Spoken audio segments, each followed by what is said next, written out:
We're now live on YouTube. Welcome back, everyone, and welcome to the new attendees who are joining us for this session. We are very delighted to host our first paper presentation panel for today. And the theme of this session is private and non-state schools. And the presentation will be chaired by Todd Wallenius from Aarhus University, Denmark. Each panelist will present their work for 10 minutes and followed by 5 minutes of audience Q&A. So I would like to request the audience, the attendees, to please type in their questions in the Q&A box in your Zoom, or you could type it in the panel chat box as well if you're not able to use the Q&A function. So without taking too much time, I would now like to hand over to Todd to begin the session. Over to you, Todd. Thanks so much, Uma. It's great to be with you, and really looking forward to hearing the papers in this panel. So without further ado, I'd like to introduce the first paper, Sushan, Acharya, Prem, Phyak, Peshal, Khanal from Tribhuvan University in Nepal. It's titled, My Parents Sent Money for My Living, Career Crisis of Private School Teachers During the COVID Pandemic in Nepal. Over to you.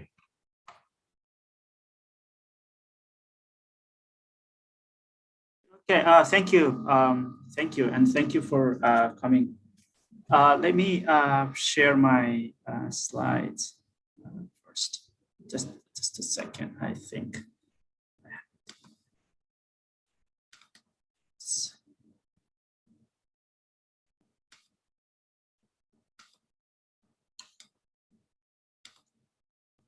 Okay, can you hear me well? Okay, so thank you. So this is, I'll be presenting on behalf of my group, Dr. Sushan, Acharya, Peshal, Khanal, and myself. So our topic is, my parents sent money from my living. This is a quote from one of our participants. And career crisis of private school teachers during the COVID-19 pandemic in Nepal. So currently I'm at the Chinese University of Hong Kong, and my colleagues are in Tribhuvan University in Nepal. So just to give you a brief overview of the context. So when the first wave of pandemic began in 2020, started in in April, but after that, there were so many issues with schools, particularly in private schools. And these are some news reports. So for example, on 23rd of July, 2020, 300 teachers have lost their jobs after the lockdown. So this is the report published in online cover. And then more private schools, teachers losing job, the rising Nepal, another newspaper, the low pay, no pay, and job loss, COVID-19 taught hardship to Nepal's private school teachers, another news report. And private school teachers warn of taking self-destructive actions if not paid soon, right? And by, again, another news report in Republica, and Institutional School Teachers Union, ISTU, so also Private School Teachers Union. They have actually called for the payment of private school teachers' salary. And this issue is still ongoing. And I think it's really important to really unravel how teachers are actually experiencing in this difficult context. And quite recently, there was a news on the closure of Tata school, one of the famous private schools in Kathmandu. So they just closed in the middle of the second wave of the pandemic, and many teachers lost their jobs.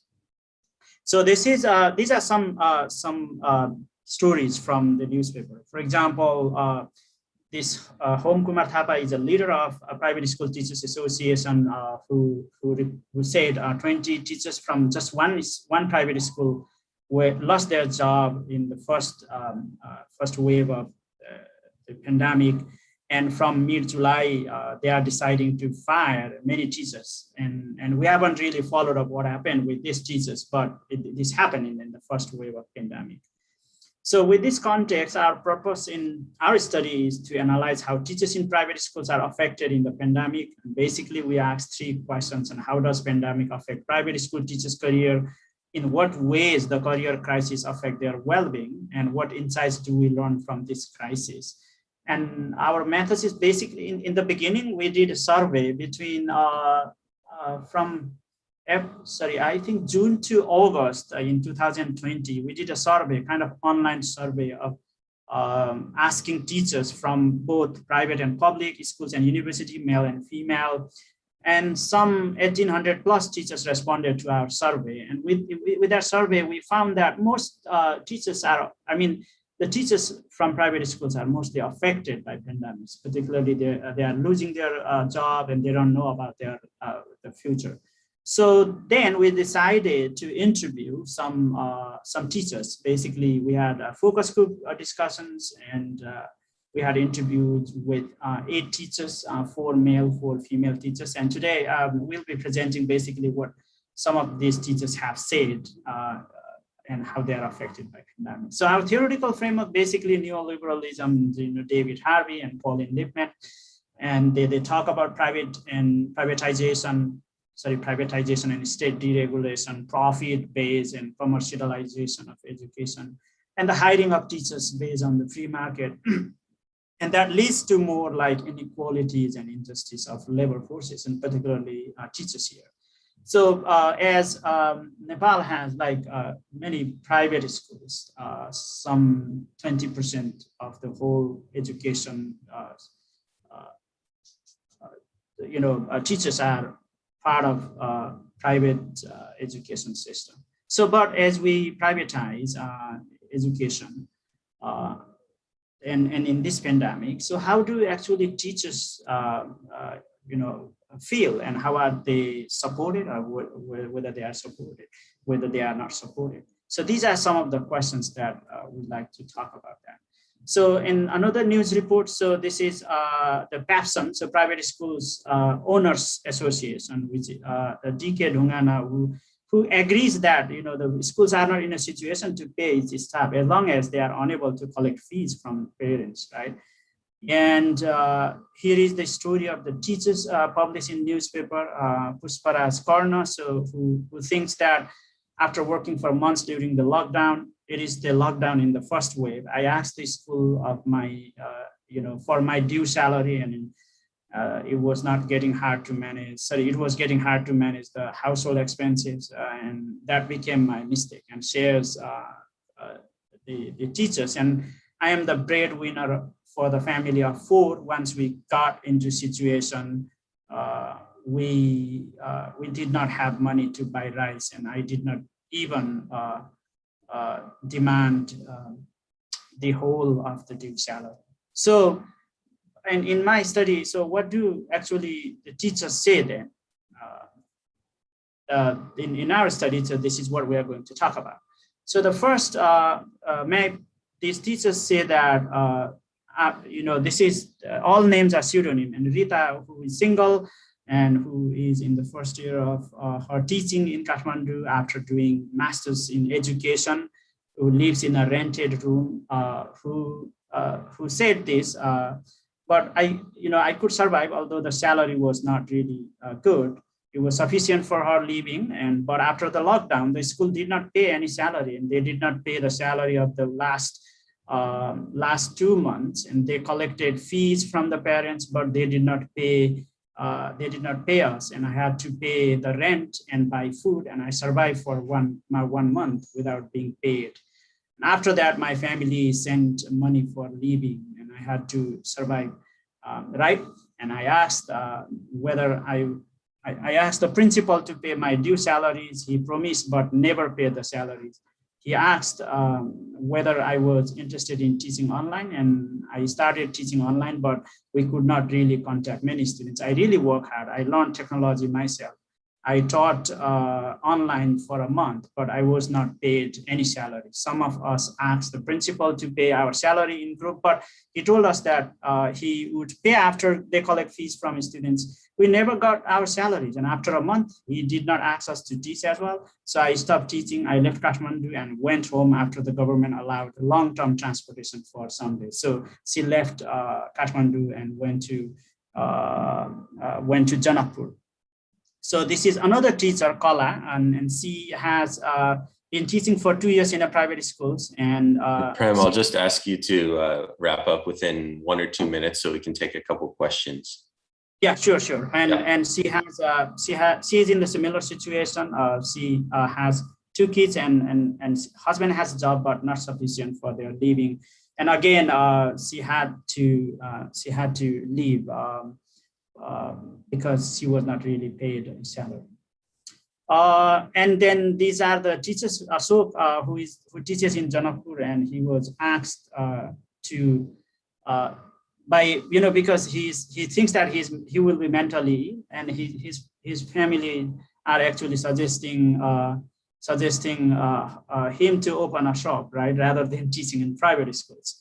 And another teacher, Raghu from Bhading, he thinks that he feels really guilty to be teaching in private schools. He should have joined public schools. So many teachers like Khanal are saying that their future is uncertain, although these are both husband and wife teach in private schools. So what happens? So they don't know in the future. So our conclusion is this neoliberalization of education has really exacerbated the job insecurity of teachers during pandemic. And pandemic is just an immediate issue. And there are so many issues already there, right, in private schools, as Tata and Ferrali's studies have pointed out. And we think that our discussion with the teachers, so they pointed out that there should be some kind of system that ensures job security of teachers in this kind of pandemic. But it could be like any kind of mechanism like teacher support fund, and then we think that from researchers' point of view, there should be more research studies to investigate how teachers are actually doing after they lost their job from these schools. So thank you. I'm sorry for taking a little more time. Thanks so much for that fascinating study and for sharing it with us. If people have questions, please put them in the Q&A so that we can ask Prem right now. I'll start with a question. I'm just wondering if you came across any differences based on the kind of private schools, or if anything in your data would allow you to look at that in the future, like such as the fees for the schools, or maybe the location. Is there any differences in how teachers were treated based on the kinds of schools? Sorry, that's a good question. So in our focus group discussion, there were teachers from really good category A schools. So in Nepal, so the public schools are categorized in terms of their quality, infrastructures, and even students number. And there are many things. And most teachers who are in those category A schools, so they have they were paid actually during our discussion kind of half salary, right, still to survive. But most teachers that we have reported so far in our presentation are from maybe below B or maybe C categories of the teachers. And they are basically now many teachers from the C category of schools were not paid, and I'm not sure if they are if they are paid, how much they were paid, but they were not really paid during this interview. Thank you. Yes. Yep. And another question. Thank you for sharing such an important piece of research, Prem. I was wondering, do you see a way of reconciling the tensions within neoliberal compliance with a social justice approach towards teacher education? Yeah, that's what we should be doing. And I think the first. I think there is any discussion in this particular moment then how these teachers are losing job and how losing jobs are kind of like have like trickle down, impacts in their life, in their family life, right? So as one of the participants said, so we can still, imagine so how these teachers must be feeling now, because during that time he was saying that, working with these private schools maybe may kind of contribute to his mental illness, right? And yes, I think it's really important to talk about the job security of these teachers. But again, so as we have said, it's not just because of pandemic, and there are issues already there, and the pandemic has just kind of reinforced or accelerated these issues. I think yes, it is really important to talk about social justice from the teacher's point of view. Well, thank you so much, Prem, and as well to your two co-authors for sharing this paper. It was really great first discussion for this session. Okay, thank you, Todd. Yeah, thank you. Let's move on to the second paper now. Achala Gupta from the University of Southampton. She's sharing a paper titled Behind the Shadow, an empirical scrutiny of formal schooling from the vantage point of private tutoring in India. Over to you. Thank you so much, Todd. I hope you can see my slides and hear me. All right, good. So hi, everyone. So today I would be talking about a paper which is really an empirical scrutiny of formal schooling, but looking at this formal schooling practices from the vantage point of private tutoring, and I call it Behind the Shadow, and you would soon know why. Okay. First, a little bit of introduction. Private tutoring is a globally pervasive phenomenon. We know this because there is lots of studies which have been done showing how across cultures private tutoring emerges and actually exists in various forms. Whilst it is a global phenomenon, private tutoring can be very different across and within the cultures. Despite these variations, one of the common ways in which private tutoring is usually referred to in educational research is by the metaphor of shadow education. Within India, tutoring features in everyday schooling experiences of millions of students across educational levels. Despite the ubiquity of private tutoring, nonetheless, this topic is often sidelined in mainstream scholarly discussions and policy debates. Breaking the small 2020 National Education Policy actively problematizes private tutoring for adding extra pressure on students and dissuading them from what it deemed to be a true learning that students should learn from formal education. The solution that NEP suggests is changing the appraisal system. So change the way in which we assess students, and that's how you can take this problem away from the education system. But do we actually understand what private tutoring is? It is just because it's just an outcome of the appraisal system, or is it really integral to the formal education system, which brings back to the point of private tutoring as a shadow phenomenon. So in this presentation, what I would be doing is to really explore the ways in which private tutoring mirrors formal schooling. And to do this, I will be outlining social processes underlining the structural dispositions of tuition industry. In doing so, I will be rendering visible the often hidden practices within formal schooling, as well as surfacing the potential of private tutoring, not just as a shadow, but in actual sense, shaping the Indian schooling landscape. This presentation draws on the paper that I published last month. It is an open access article. So if you wanted to know more about the data analysis, methodology, and general discussion, please check this out. With regards to methodology, the data for this particular paper was it draws on an institutional ethnography of schooling practices in India, particularly focusing on Dehradun, which is a North Indian state, which you can locate in the map. In this presentation, I will be drawing on the fieldwork conducted with students and 22 tutors from 12 tutorial centers. And as ethnography goes, I conducted multiple methods, structured interviews, but mostly informal chats and classroom observations throughout the period of 1 year of my engagement. This data is also supplemented with interviews as well as informal conversations with school teachers and parents in middle-class families. Now, findings. The set of findings that I will be producing in the next few slides really come back to the main point, that is how differentiated formal schooling in India is sort of mapped onto the tutorial market and how this mapping occurs with the process of shadowing. I present my findings at 4 different levels of shadowing. One is education board, education level, academic subject, and then school fees. So the first is board-based classification and how that sort of informs diversity in tutorial services. We all know that formal schooling in India is highly differentiated, and there are many, many ways in which you can make sense of this diversity. One of the ways is by board. In Dehradun, obviously there are many boards, which I could not possibly list here, but predominantly these are the three boards with which majority of the schools in Dehradun city were affiliated. The majority, again, within these three boards, the first two boards, the most prominent ones in Dehradun. Now, this diversity within formal education was also mapped onto the tuition industry.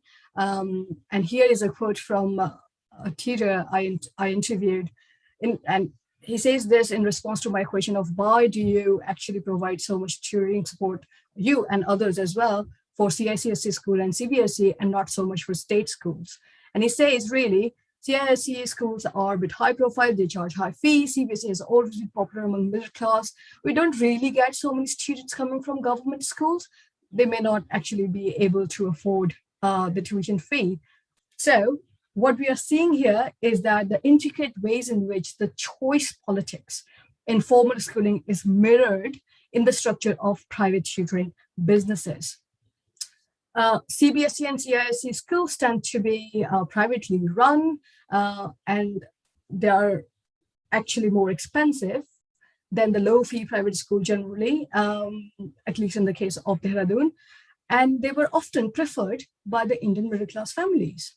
And I discussed this more extensively, how middle-class families take advantage of private education and not just low-fee private schooling, but actually high-fee private schools in another article. But the point here is that children who lack the choice in formal schooling system also tend to have less opportunity for tutoring within the tuition industry. Second level of analysis is assessment and learning support across education levels. So the tuition market offers services to prepare students for assessment and exams at all education levels. And this was often talked about in my research by participants as somewhat compensating for perceivably inadequate quality of school education. Again, this particular article relates very well to the previous presentation where I talk about how neoliberalism has changed teachers' understanding of their professional selves and their practices. But here I actually talk about how teachers themselves do not think that they are actually providing highest quality of educational support that they potentially can within the schools. The point to note here is that the perceived academic deficit at grade 10 and 12 tend to be more significantly felt by both teachers, parents, and as well as by students themselves. In significant ways, therefore, private tutoring is actually complementing formal schooling. We often say grade 10 and 12 students go for private tuition. This is a trend, but is it really? It doesn't seem to be the case because it's really the exercise in mimicry of what is happening, high-stake assessments, and the valuation of high-stake assessments in formal education, which is sort of transported to the tuition industry and tutorial market. Third level of analysis is subject-based hierarchy and parental aspirations. Well, not all aspirations for the STEM subjects, not all academic subjects were in equal supply in the tutorial market. I noticed that many centers offer their services for science and mathematics. Almost none supplied academic support for Hindi and history, for example. Participants associated this with the perceived hierarchy of subjects within the schooling system.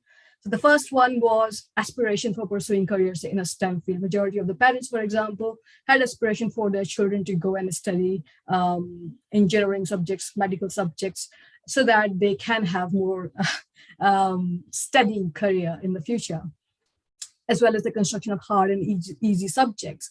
Again, this was very much prevalent in the schools themselves, which then gets transported to the understanding of these subjects within the tutorial market. Again, tuition centers themselves were not creating these hierarchies. These were already present in the formal education system. Final point of analysis is pricing and education commodification. So tutors charge fees in response to the market demand. Again, for by the education level and subject that as I have discussed, the majority of the tutorial support was offered at the secondary education level and for specific subjects. This came out of my informal conversation with tutors who said that we charge fee so that it sort of mimics the fee structure and practices in formal schools.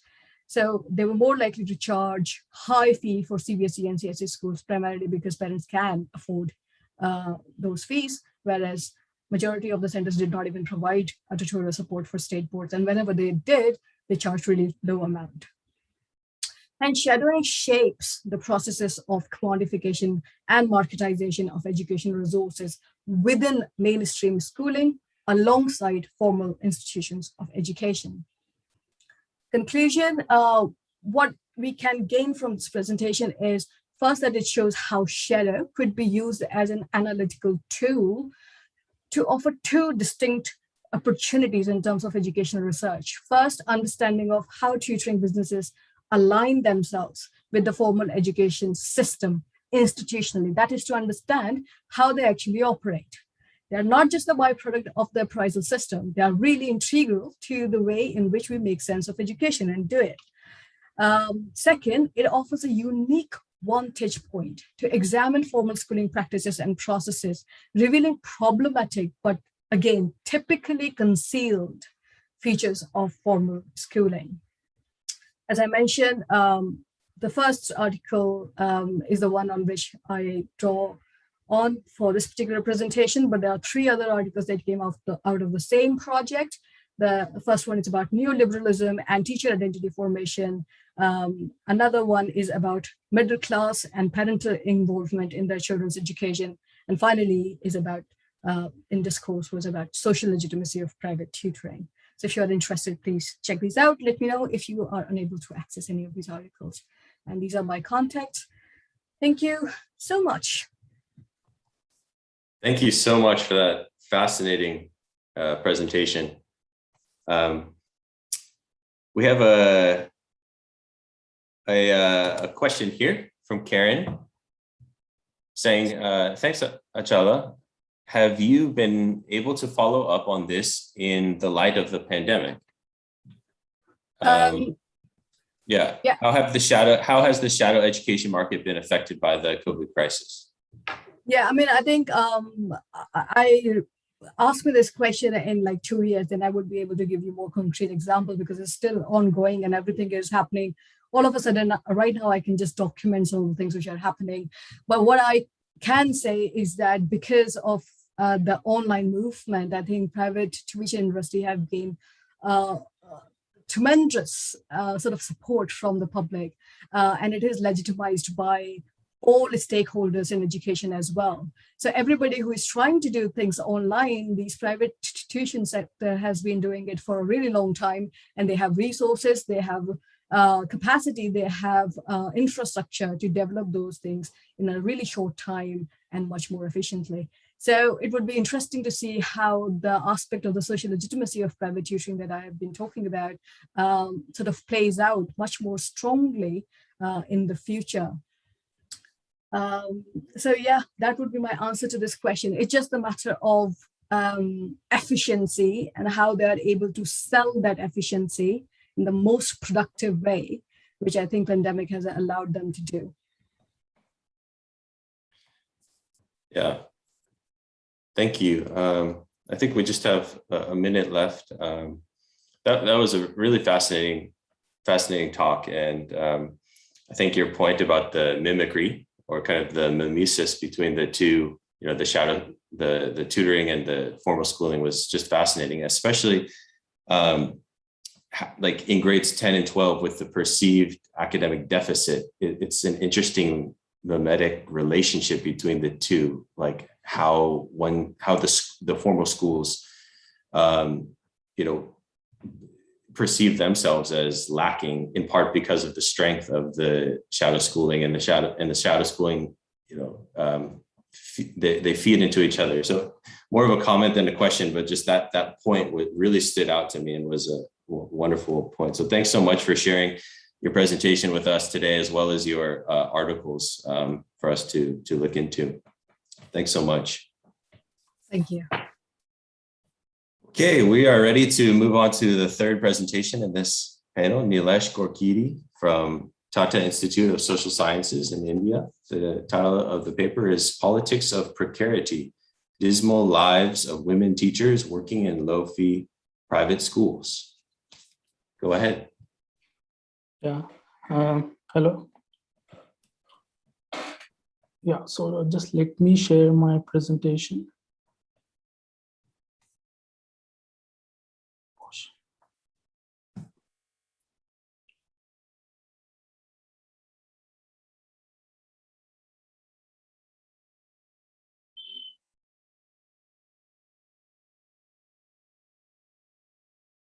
Yeah, I'm facing issue there, sharing my presentation.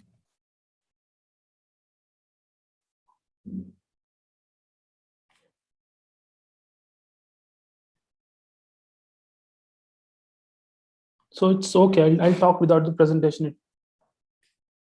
Yeah. Are you able to turn your video on? Yes. Yeah, great. Yeah. So as you already said, the title of my presentation is Politics of Precarity, the Dismal Lives of Women Teachers Working in Low-Fee Private Schools. So the presenters before me have already covered much of the ground, and many things that I'll be talking about may overlap with the findings of the study. But as from yesterday itself, we have been referring to the before and after effects of the pandemic. So I'll more touch upon that aspect of the impact of the pandemic.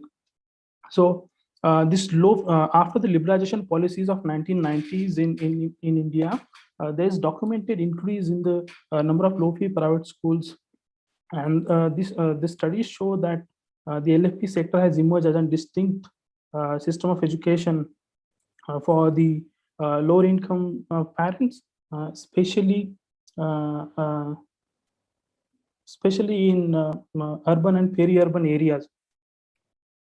So and this growth actually shows reflect the withdrawal of the state and the operation of market and school choices, school choice mechanism in education. So Cora in 2011 already points out towards the paucity of qualitative studies on teachers in Indian context, but at the same time, Madrassa in 2017, she has pointed out towards the changing landscape of education because of the neoliberal policies and the lack of research that tells us about the teachers' lives and work in private schools generally, and especially low-cost private schools, and what is happening with the women teachers there. Yeah, can I have next slide? Next slide, please. Yes. So this neoliberal reforms began with liberalization policies in 1990s in India. So they have opened up this new job market for the teachers, but it is precarious in nature. So Kohlberg defines precarity as this insecure and uncertain and predictable job without any social security that shifts the burden from the employer to the worker. So post-globalization scenario, and especially this after liberalization policies in India, there's a heated debate with regard to meeting this education for all target and Millennium Development Goals and right to education that was passed in India in 2009. So this universalization of education. So there is one camp of the people, those who believe in neoliberal principles in education. So they believe that this low-cost private schooling with the principle of market and choice is more efficient and cost-effective to meet the aspirations and educational needs of the lower-income families, as compared with the dysfunctional government schooling.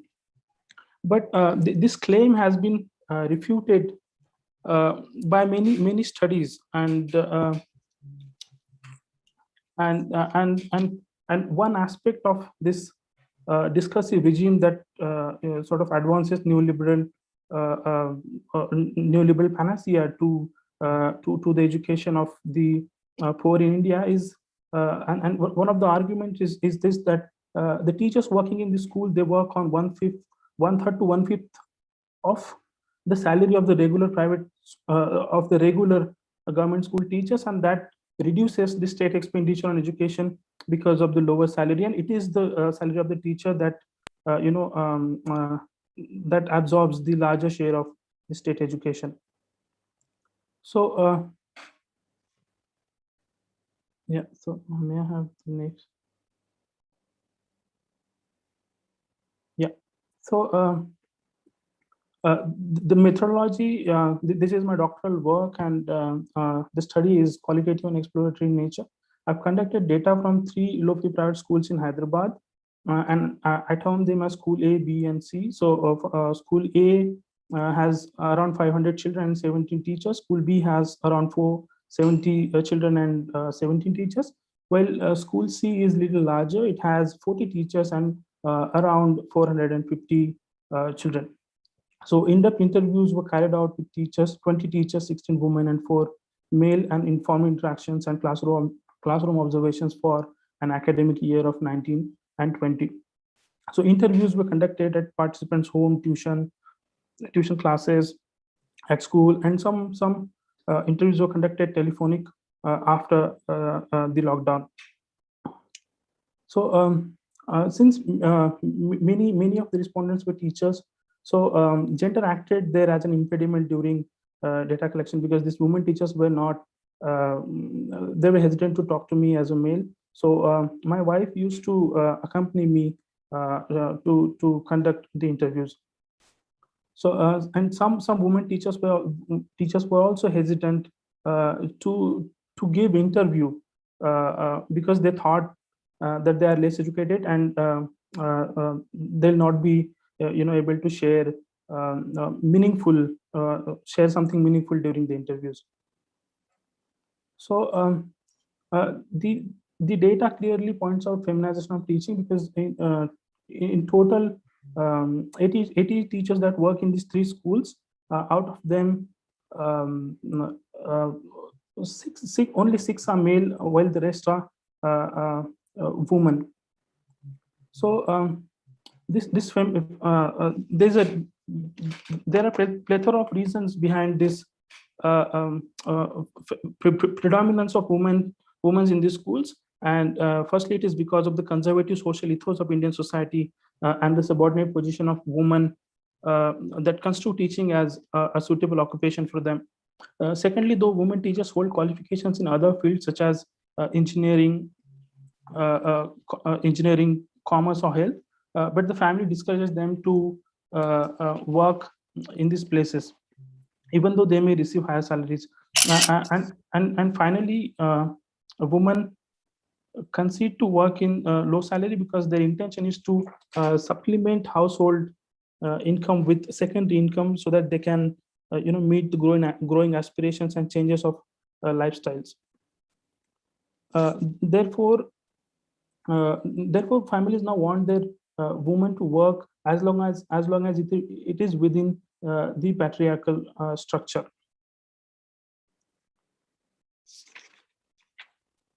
So women teachers, since they are part of this patriarchal society, they have double burden of household as well as school duties. There are many studies that have pointed out low salaries of teachers in the schools, and as I said earlier, it is 1/3 to 1/5 as compared with the government school teachers. But with these low salaries, it is single woman teachers, those who really go through economic hardships. So the salary they get, they are not able to meet the needs and requirements of their and their children on their own. They have to be dependent on their family members for some help. So the job is grossly precarious, because the burden lies on the teachers, and it is insecure and uncertain, and they work without any social security. So so many teachers in the schools, they are untrained. Recently there was data published in the Hindu newspaper by Nihalani and Radhakrishnan in 2021. So they have analyzed the recent DICE, District Information System of Education, which is the larger data set for Indian schooling. So their analysis showed that on an average, 50% of the teachers in these private unaided schools, they are untrained. And my study actually, this study actually shows that women teachers whom I talked with, they come from low, minimally educated, patriarchal, and low-income families. So they cannot go for higher education because of these conditions. Next slide. Can I have next slide? Yeah, I'll just ask you to wrap up within a minute or two. Yes. So the study also, there's exploitation of the teachers because they are paying less and more work is being extracted from them. And there's also there are also instances of humiliation in the school, wherein the school leaders, those who are predominantly male, so they hurl sexual comments and derogatory comments to women teachers, like, do you dance in the class, and have you studied the degree, or you purchased, like this. They work in dismal work conditions when they don't get any leisure time, and since the ethos of this schooling is such that they conduct lots of tests to test learning. So this overburdens them, and because of this, women teachers, they share that they go through health issues and fatigue. So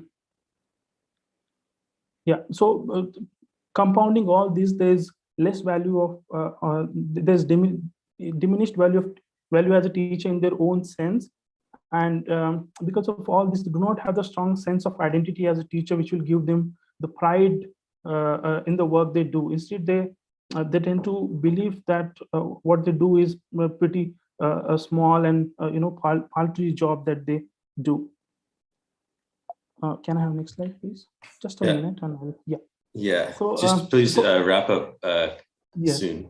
Yeah. So many of the things have been already covered by the earlier presenters. So one thing that I would like to cover here is because of the private teachers union, they protested in the state of Telangana, where the study has been conducted. So teachers in the schools, they are getting 25 kgs of rice and 2,000 rupees per month, which is 20 pounds around. So so we can question this: is this like adequate? So I would like to end the presentation by saying that there's need to rethink this neoliberal education policy of the state, especially this mushrooming of the LFP sector, and reinstate the discourse around a larger role of the state in educating the poor. Yeah, thank you very much. Just to ask a quick follow-up based on your last slide, I'm wondering, have you seen any difference in the situation for the teachers based on gender during this COVID pandemic?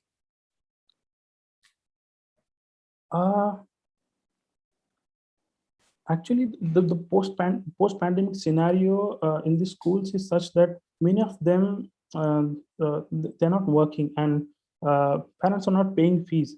But the schools, they have started online classes, but there are very less students are attending them. As a result, schools, they're not getting salaries. So there are there are teachers, especially women, because women are predominant. There are only 6 male teachers, and their salary is actually is higher for the same work. So it is doubled or tripled for male teachers than the women teachers. So it is actually women teachers who get less salaries. So it is this teacher, they substantiate, as I told in my presentation, that they substantiate household income with secondary income by working in these local private schools. So some of them, they have lost their jobs because primary class teachers cannot teach digitally. At the same time, these teachers, they are not equipped with the skills to teach digitally. As a result, they have lost their job, and those who were migrated here in the city in search of job, they had to go back to their native places. Yeah. Great. Well, thank you so much for the presentation today. And now we will move on to the last presentation for this session by Pranab Kanti from Sylhet International University in Bangladesh. Go ahead.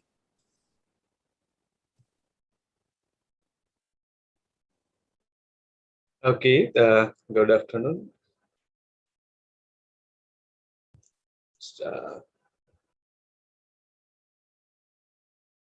Okay, so am I audible?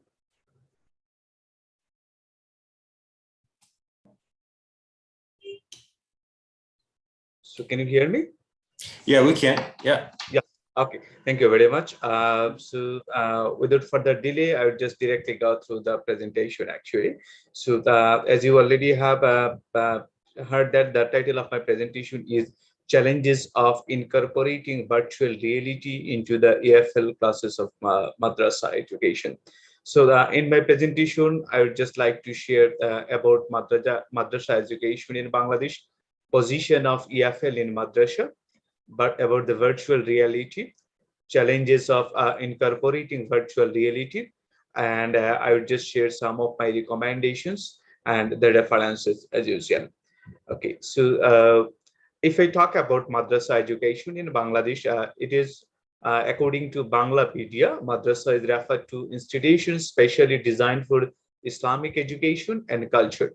So it is one of the major mediums of education in Bangladesh, and which is becoming more and more popular nowadays. And there are two different types of madrasas in Bangladesh. One is Aliyah Madrasa, and another one is known as the Qaumi Madrasa. So and they follow, what can I say, that basically they are based on Arabic and Urdu, but they follow a very traditional system of teaching learning, usually based on memorization and transition. They feel comfortable with the prescribed books, the blackboards, pen, paper, and pencil.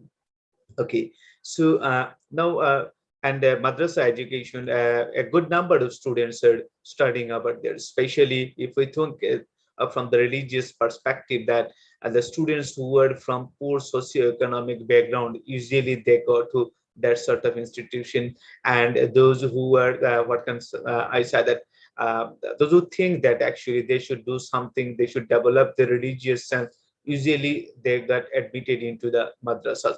And from the last few years, the number of madrasas, even the students of madrasas are increasing along with the mainstream education actually. So now let's have a look on English. What is the condition of EFL in the madrasa? Okay, so the Kasru described English users in terms of three circles, and Bangladesh is in the outer circles, where English is not officially the second language, but it is mandatory from class 1 to 12. Okay, so and English is very much neglected into the madrasas of Bangladesh. Okay, so they overlook the, what can I say, that they overlook the practical and objects of practical and perspective aspects of English. Okay, so and during this COVID pandemic, while the whole world teaching system has shifted from on-site to online education, madrasa education could not cope up with this changed reality due to their conservative curriculum and primitive teaching methodology. Okay, so I have conducted this research during this time actually, that what is going on over there, while all the mainstream education has shifted from online to on-site to online education, what is going on over there?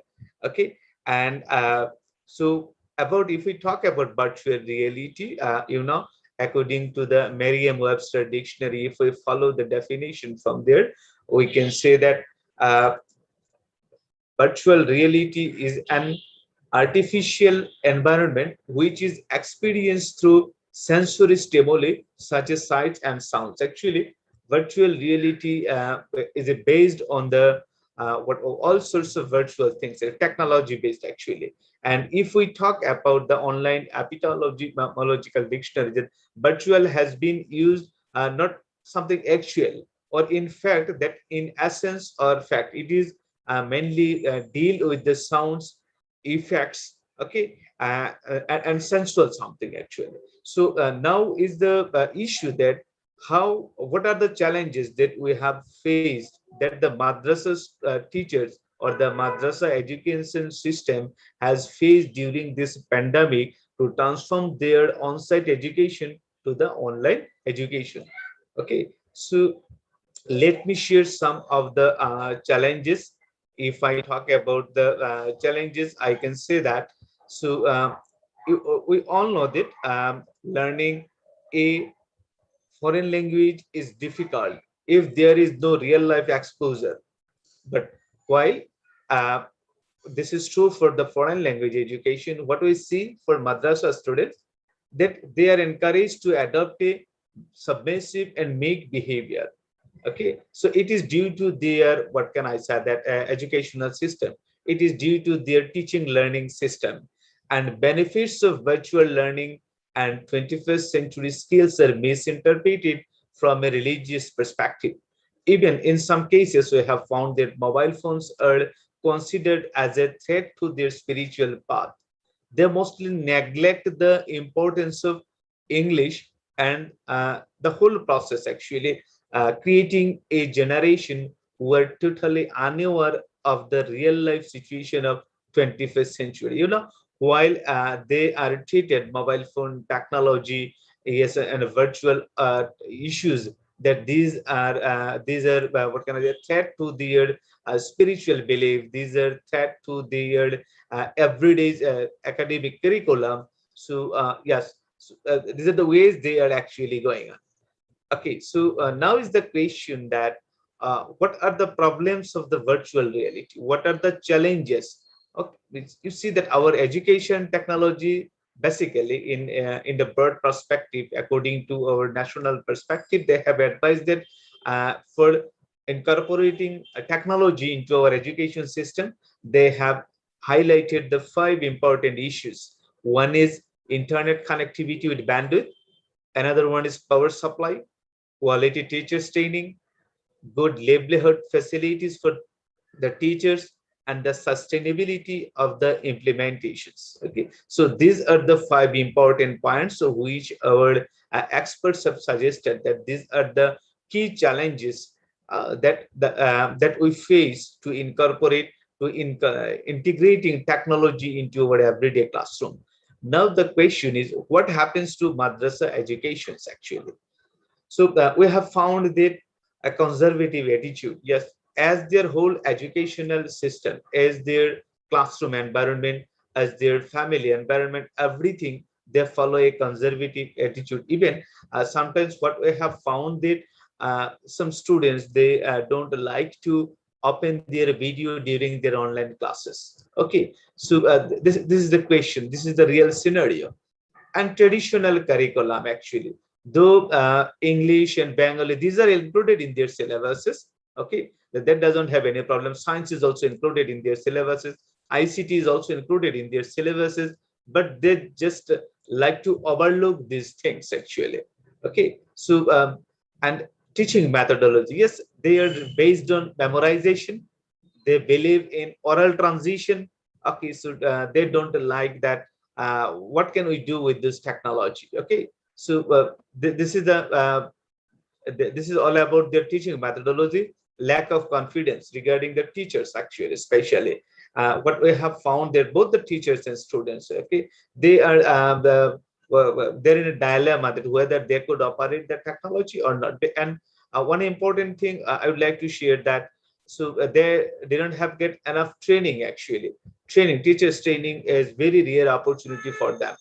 Okay, and the mentality of considering English as a major subject, socioeconomic condition, this is one of the biggest challenge for them, because you know that most of the students from those who were studying in madrasa actually, they are from poor socio background condition. Okay, and they most of the madrasas are what can I say, bordered madrasas, residential madrasas. Students live there, they eat over there, and yes, so the madrasas, many madrasas are run by voluntarily actually. Okay, some people donate over there during some occasions, and madrasa authority managing those things actually. So due to the poor socioeconomic conditions, they face a trouble in managing the resources, even like internet connection, like mobile. These are the things they have faced, and due to that problem, they don't like to go through the virtual reality. They don't like to continue their classes using the different types of technological issues. Okay, so sorry. If you could just wrap up within a minute or two. Yes, give me just 1 minute. So the from the above discussions or from the above findings, so our recommendation is that they can update their curriculum and teaching methodology, because we are just now living in the 21st century and the whole world is moving to the technological world. So they should develop their curriculum and teaching methodology. They should integrate technology into the classroom, into their what can I say, that everyday teaching. The teachers training is essential for them, and they should use English as a medium of their instruction. And yes, motivation and monitoring are the two important factors to improve their situation actually. Okay, so and these are our recommendations from the research, and these are the references that I have used for conducting the research, and that's all from me. So thank you very much. Thank you. If you do have a question, feel free to put it in the Q&A. I'll ask just a kind of a factual question. So when the pandemic hit, were the madrasa schools completely closed? I mean, or did they continue meeting in person? Did some go online? Were there any discussions about how to go online, or what actually unfolded during the pandemic? Okay, so during the pandemic, at the very beginning of the pandemic, they have just waited that whether it is over or not actually. And at the later part of the pandemic, yes, some of the madrasas, like those who were in city areas, they have started their online education through some WhatsApp group. Okay, so not the live class actually. They gave them assignment. The student took the picture and send them to the teachers, but they can reach to the all of the students actually. 30 to 40% students that can reach.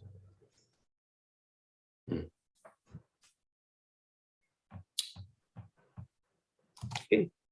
Yeah.